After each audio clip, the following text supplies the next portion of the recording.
பணம் பத்தும் செய்யும் பணம் பாதாளம் வரைக்கும் பாயும் அப்படின்னு சொல்லுவாங்க. அது வந்து 100க்கு 100 உண்மை. அதே மாதிரி விரலுக்கேத்த வீக்கம் இருக்கணும் அப்படின்னு சொல்லுவாங்க. அதுவும் வந்து பார்த்திங்கன்னா உண்மை.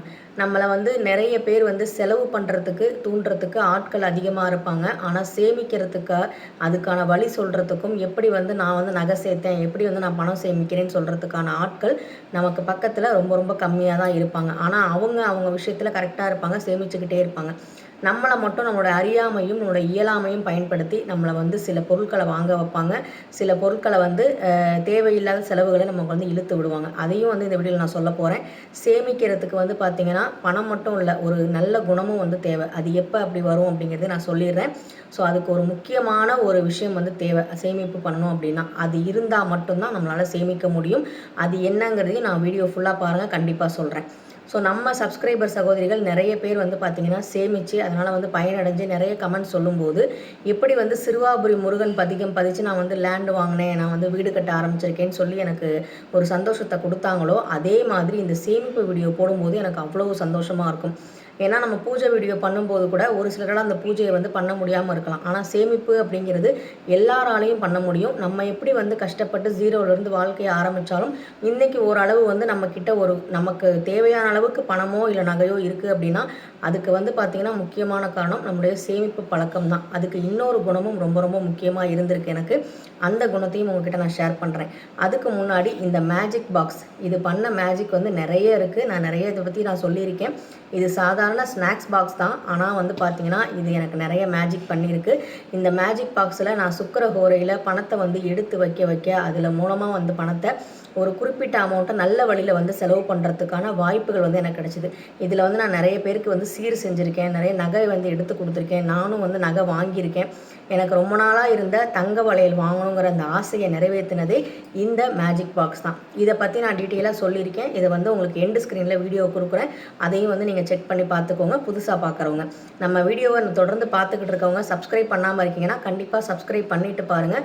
உங்களுக்கு மோஸ்ட்லி வந்து யூஸ்ஃபுல்லான வீடியோ தான் நான் கொடுக்க வந்து ட்ரை பண்ணுறேன். என்னோடய விலாகை விட நான் வந்து டெய்லி ரொட்டீனை விட என்ன வந்து உங்களுக்கு பயன்படுமோ அந்த விஷயத்தை தான் நான் வந்து ஷேர் பண்ணிக்கிட்டு இருக்கேன். ஸோ நம்ம சேனலுக்கு சப்போர்ட் பண்ணுங்கள். இப்போ நம்ம வீடியோக்குள்ளே போயிடலாம். ஒரு சகோதரி வந்து பார்த்திங்கன்னா அஞ்சரை பெட்டியில் சேமிச்சுக்கிட்டு இருந்த அந்த சகோதரி இப்போ வந்து பார்த்திங்கன்னா அஞ்சல் அலுவலகத்தில் சேமிக்க ஆரம்பிச்சிருக்காங்க. அது எப்படி அப்படின்னா 600 வந்து சேமிச்சிருக்காங்க. அதோட நான் ஒரு ஷார்ட்ஸில் வந்து சொல்லியிருப்பேன்.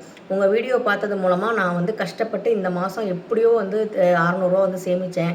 அதை சேமித்து முடித்து கொஞ்ச நாள்லேயே எனக்கு ஒரு 6000 வந்து அமௌண்ட் வந்து எனக்கு கிடச்சிது. அந்த அமௌண்ட்டே நான் வந்து வேஸ்ட்டாக செலவு பண்ணாமல் பேங்க் அக்கௌண்ட்டில் ஓப்பன் பண்ணி நான் வந்து போஸ்ட் ஆஃபீஸில் வந்து ஓப்பன் பண்ணி நான் வந்து பணத்தை வந்து சேமிச்சிட்டேன். உங்களால் தான் இது நடந்துச்சுன்னு சொல்லும்போது ரொம்ப ரொம்ப சந்தோஷமாக இருந்தது. இந்த பிரபஞ்சத்துக்கும் நான் வந்து அந்த நன்றியை வந்து சொல்லிக்கிறேன். ஏன்னா இந்த மாதிரி விஷயங்கள் ஒரு சிலரால் தான் இந்த மாதிரி விஷயங்கள்லாம் வந்து போகும். ஒரு சிலரால் தான் அந்த விஷயங்கள் வந்து கேட்க முடியும். அந்த ஒரு சிலரால் தான் கேட்டாலும் அதை வந்து ஃபாலோ பண்ண முடியும். அப்படியே ஃபாலோ பண்ணாலும் அது வந்து சக்ஸஸ்ஃபுல்லாக முடிகிறது ஒரு சிலருக்கு தான். அதுக்கு தான் வந்து இந்த முக்கியமான குணம் வேணும்னு சொன்னேன். அது என்ன குணம் அப்படின்னா, நம்ம வந்து மன கட்டுப்பாடுங்கிறது ரொம்ப ரொம்ப முக்கியம் சேமிப்புக்கு. எப்படி சாப்பாட்டில் வந்து உணவு கட்டுப்பாடுன்னு சொல்கிறோமோ அதே மாதிரி மனக்கட்டுப்பாடு. இப்போ ஃபார் எக்ஸாம்பிளுக்கு நான் உங்களுக்கு புரிகிற மாதிரி சொல்கிறேன். இப்போ நம்ம ஊரில் வந்து பார்த்திங்கன்னா நிறைய வந்து கடைகள் இருக்குது, ஜவுளி கடைகள் இருக்குது. ஆனால் எல்லா நாளும் நம்ம ஜவுளி கடைக்கு போகிறோமான்னு கேட்டால் கிடையாது.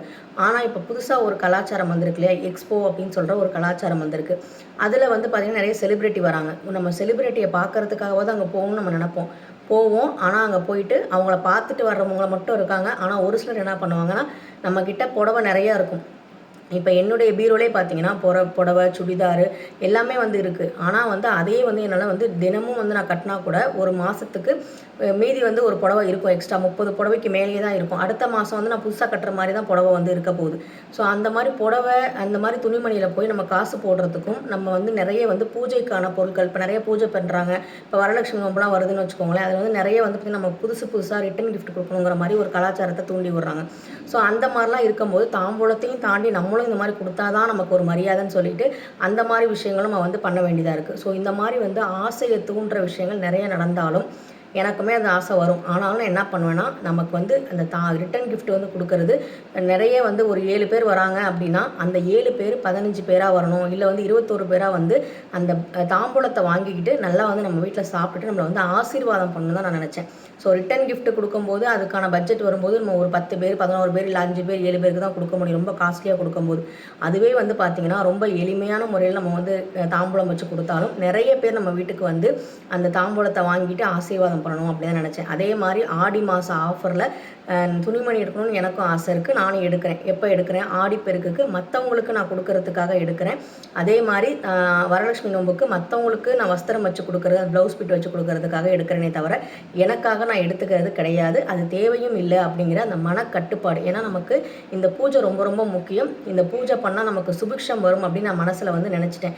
ஸோ இது தொடர்ந்து நடக்கணும். அது வந்து நெறைய பேர் வந்து ஒரு வருஷம் வாங்குனத விட அடுத்த வருஷம் நெறைய பேர் வந்து வாங்கிக்கணும் அப்படிங்கிறது தான் என்னுடைய ஆசை. ஸோ அந்த ஆசையும் வந்து நிறைவேத்துறது வந்து பார்த்தீங்கன்னா, மகாலட்சுமியோட ஆசி தான். அதாவது நமக்கு பணம் சேர்றது மட்டும் மகாலட்சுமி கடாட்சம் அப்படின்னு கிடையாது. நம்ம மத்தவங்களுக்கு குடுக்குற அளவுக்கு நம்மள உயர்த்துறாங்க பார்த்தீங்களா? அதுவுமே வந்து பார்த்தீங்கன்னா, மகாலட்சுமி கடாட்சம் தான். ஸோ இந்த சேமிப்புக்கு நான் சொல்ல வேண்டியது என்னன்னா, இந்த மாரி வந்து எந்த பொருள் போட்டாலும் வாங்குறது, எந்த ட்ரெஸ்ஸ வந்து பார்த்தாலும் வாங்குறது, எந்த ஒரு விஷயம் போட்டாலும் நம்ம உடனே போய் அத வந்து நம்ம அக்செப்ட் பண்ணிட்டு வாங்குறது, அப்படிங்கிற மாரி விஷயங்கள் இல்லாம, இது நமக்கு தேவையா? அங்க போனா எப்படியும் ரூ. 1000 செலவாகும். இல்ல இந்த ரூ. 1000 இருந்தா நம்ம என்ன பண்ணலாம்? அடுத்த மாசம் நம்ம வந்து என்ன வந்து நமக்கு செலவு இருக்கு? இந்த மாசம் வந்து பத்திரிக்கைகள் நெறைய வரும். கல்யாண பத்திரிக்கைகள் வரும். அவங்களுக்கு மொய் வைக்கணும். நமக்கு யாராவது சீர் செஞ்சிருந்தா அவங்களுக்கு நம்ம சீர் செய்யணும். இந்த மாரி வந்து நெறைய விஷயங்கள வந்து நம்ம யோசிக்கணும். அது மட்டும் இல்லாம ஸ்கூல் ஃபீஸ் இருக்கு. எக்ஸ்ட்ரா வந்து பார்த்தீங்கன்னா, ஒரு செலவு வந்துரும். ஏதாவது எமர்ஜென்சி செலவு வருது அப்படின்னா, அத நம்ம எப்படி வந்து ஹேண்டில் பண்ண போறோம்? அப்ப இந்த ரூ. 1000 நமக்கு எமர்ஜென்சி ஃபண்டுல வந்து நம்ம போட்டு வைக்கணும். அப்படிங்கிறதெல்லாம் நம்ம பிரிச்சு மைண்ட்ல வந்து கால்குலேட் பண்ணி வச்சு பிரிச்சு சேவிங்ஸுக்கு இவ்வளோ, செலவுக்குன்னு இவ்வளோ, டெய்லி ரொட்டீன் செலவுக்குன்னு இவ்வளோ, ஃபீஸுக்குன்னு இவ்வளோ, ஹாஸ்பிட்டல் செலவுக்குன்னு இவ்வளோ, இந்த மாரி விஷயங்கள்லாம் நம்ம பிரிச்சு வைக்கும்போது தான் அந்த சேமிப்பு வந்து நமக்கு கை கொடுக்கும் அப்படிங்கிறதுல எந்த சந்தேகமும் இல்ல. நம்ம வெறும் சேமிக்கிறோம் அப்படின்னா, வெறும் ஒரு ஒரு ரூ. 100 இன்னைக்கு போட்டு வச்சுட்டோம். நாளைக்கு வந்து அதுலேருந்து ரூ. 50 எடுக்கிறோம் அப்படின்னா, அது வந்து சேமிப்பு கிடையாது. இந்த ரூ. 100 நீங்க போட்டீங்கன்னா, இந்த ரூ. 100 அடுத்து வந்து இதுக்கு எப்படி வந்து பெருகச் செய்யணும்? இத வந்து எப்படி போஸ்ட் ஆஃபீஸ்ல போடணும்? எப்படி பேங்க்ல போடணும்? அத நம்ம ஈஸியா எடுக்க முடியாத அளவுக்கு எப்படி நம்ம வந்து போடணும் அப்படின்னு தான் நம்ம பார்க்கணும். அதே நான் சொன்ன மாதிரி, நம்ம ஒரு எக்ஸாம்பிளுக்கு நான் சொல்றேன். ஒரு மளிகை கடைக்கு போறோம் அப்படின்னா, நம்ம சீட்ல எழுதிட்டு போவோம். அங்க நம்ம தேவையான பொருட்கள மட்டும் வாங்கிட்டு வருவோம். மீதி வந்து காசு மிச்சமாகும். நம்ம பர்ஸ்ல இருந்து காசு எடுத்து குடுப்போம். அப்ப வந்து பார்த்தீங்கன்னா, நம்ம தேவையான நம்ம பர்ஸ்ல வந்து காசு குறையுதேன்னு சொல்லி பார்ப்போம். அப்ப கம்மியாகுதுன்னு நினைக்கும்போது, நம்ம கண்ணால பார்க்கும்போது நமக்கு வருத்தமா இருக்கும். ஸோ அதனால இல்ல இது வந்து இப்போதைக்கு இருக்கு. நமக்கு தேவையில்லன்னு சொல்லிட்டு நம்ம வந்துருவோம். அதே வந்து பார்த்தீங்கன்னா, ஒரு பெரிய மால்க்கோ, இல்ல வந்து ஒரு பெரிய வந்து டிபார்ட்மெண்ட் ஸ்டோருக்கோ நம்மளா வந்து பொருட்கள் எடுக்கிற மாரி கடைகளுக்கு போகும்போது, பார்க்குறது எல்லாத்தையும் அள்ளி கூடையில போட்டுருவோம். ஜிபே பண்ண முடிஞ்சா உடனே ஜிபே பண்ணிருவோம். அதுல வந்து பேங்க்ல வந்து போறனால, ட்ரான்ஸ்ஃபர் ஆகுறனால நமக்கு வந்து அது தெரியாது. இந்த பேங்க் டிரான்சாக்ஷன் அப்படின்னாலே பணத்த வந்து நம்ம கையில எடுக்க மாட்டோம். ஸோ அந்த இடத்துல நமக்கு மனக்கட்டுப்பாடுங்கிறது இருக்காது. ஸோ எல்லாத்தையும் எடுத்துருவோம். கிரெடிட் கார்டு வச்சிருந்தவங்க கிரெடிட் கார்டு கூட யூஸ் பண்ணி நம்ம வந்து பார்த்தீங்கன்னா, யூஸ் பண்ணி எடுத்துருவோங்க. அடுத்த மாசம் நம்ம கட்ட போறோம் அப்படின்னு சொல்லிட்டு ஒரு அசால்ட்டா வந்து நம்ம செலவு பண்ணுவோம்.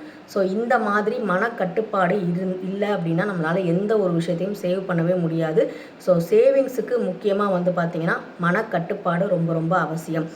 பார்க்குறது எல்லாத்தையும் வாங்குறது இல்லாம, எது தேவை, எது வந்து நமக்கு இப்ப உடனடியாக தேவை, அடுத்த மாசம் நமக்கு என்ன செலவு இருக்கு அப்படிங்கிறத ஒரு தொலைநோக்கு பார்வையோட யார் ஒருத்தர் வந்து பார்க்குறாங்களோ, அவங்களால மட்டும் தான் சேமிக்க முடியும். ஸோ நான் வந்து பார்த்தீங்கன்னா, நிறைய செலவுகள வந்து குறைச்சிருக்கேன். விட எனக்கே வந்து டிஃப்ரென்ஸ் தெரியுது. நிறைய செலவுகள குறைச்சிருக்கேன். அதே மாரி மல்லிகை ஜாமான வந்து கரெக்ட்டா வந்து பார்த்து யூஸ் பண்றேன். ரொம்ப வந்து ஆஃபர்ல போடுறாங்கன்னு நெறைய வாங்குறது கிடையாது. அது மட்டும் இல்லாம, அந்த காச வந்து பார்த்தீங்கன்னா, நான் வந்து போஸ்ட் ஆஃபீஸ்லயோ, இல்ல பேங்க்லயோ வந்து பார்த்தீங்கன்னா, என்னோட சேவிங்ஸ் அக்கவுண்ட்ல நான் வந்து பிரிச்சு பிரிச்சு போட்டுக்கிட்டு இருக்கேன். ஒரே இதில வந்து நான் இன்வெஸ்ட்மென்ட் பண்ணல. ஒரே அக்கவுண்ட்ல வந்து போடல. ஒரு குறிப்பிட்ட ஒரு ரூ. 1000 வந்து நான் போஸ்ட் ஆஃபீஸ்ல போடுறேன். ஒரு ரூ. 2000 வந்து பார்த்தீங்கன்னா, நான் வந்து மாசம் மாசம் வந்து பேங்க் அக்கவுண்ட்ல போடுறேன் அப்படிங்கிற மாரி வச்சிருக்கேன். ஸோ இதுதான் வந்து பார்த்தீங்கன்னா, என்னுடைய சேவிங்ஸ் மெத்தடுக்கு முக்கியமான அந்த குணம் என்ன அப்படின்னா, மனக்கட்டுப்பாடு. இப்ப நம்மள வந்து சொன்ன மாரி ஆரம்பத்திலேயே நான் சொன்ன மாதிரி நம்மள வந்து செலவு பண்ண தூண்டுவாங்க. யாரெல்லாம் தூண்டுவாங்க? நம்ம அக்கம் பக்கத்துல இருக்கவங்க, இல்ல வந்து நம்ம சொந்தக்காரங்க. "இங்க வா நமக்கு ஒரு கடை போட்டிருக்காங்க, எக்ஸ்போ போட்டிருக்காங்க. போய் பார்ப்போம். அங்க சாரி நல்லா இருக்காம். ரொம்ப சூப்பரா இருக்கும்." அந்த மாரி சாரி தான் இப்ப ட்ரெண்டிங்கா. ட்ரெண்டிங்கான saree கட்டி இப்போ நம்ம எங்கே போகிறோம் அப்படின்னா பீரோட இந்த saree தூங்க போகுது. நம்ம வந்து வெயிலுக்கு ஒரு நார்மலான சுடிதாரோ இல்லை நைட்டியோ வீட்டில் இருந்தால் நைட்டியோ போட போகிறோம். அது வீட்டில் இருக்க முக்கால்வாசி பேர் saree கூட கட்டுறது கிடையாது. நைட்டியுமே இப்போ டிசைனாக வந்துருச்சு. அந்த மாதிரி போட்டுட்டு போகிற மாதிரி நிலமை இருக்குது. ஸோ அந்த மாதிரி வந்து நம்மளை செலவு பண்ணுறதுக்கு தூண்டுவாங்க.